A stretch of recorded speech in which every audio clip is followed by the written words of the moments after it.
I'll tell you like a quick story. I went really high up into the Himalayas, and I knew this one particular temple, which is a Shiva temple. It was going to be,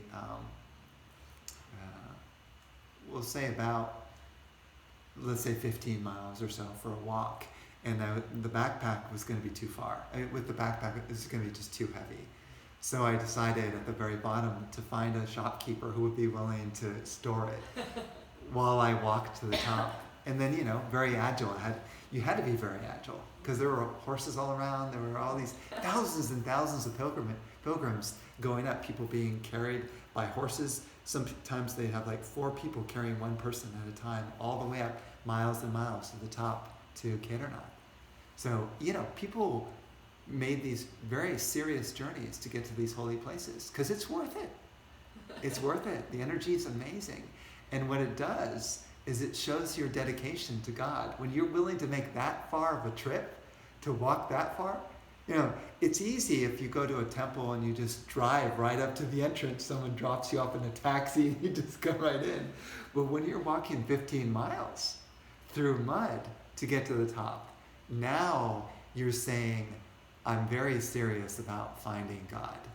And it's amazing, the more effort you make to step towards the divine, the more likely that the divine will bless you with the grace. And I've often talked about the grace factor, which is the kripa.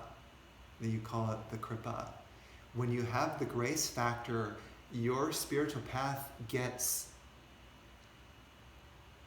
so much momentum. Like it goes from, you can increase it by 100 times. So let's say instead of taking 1,000 lifetimes of super hard work, trying, grueling spiritual practices like some people have done, tapasya for like 1,000 years to try to get to the divine. Instead, you have the grace factor with you that's creating miracles so that you can make leaps and bounds on your path and then achieve the divine in a single lifetime. And I'm telling you, this is like very helpful to know. Like, why would you want to go slow?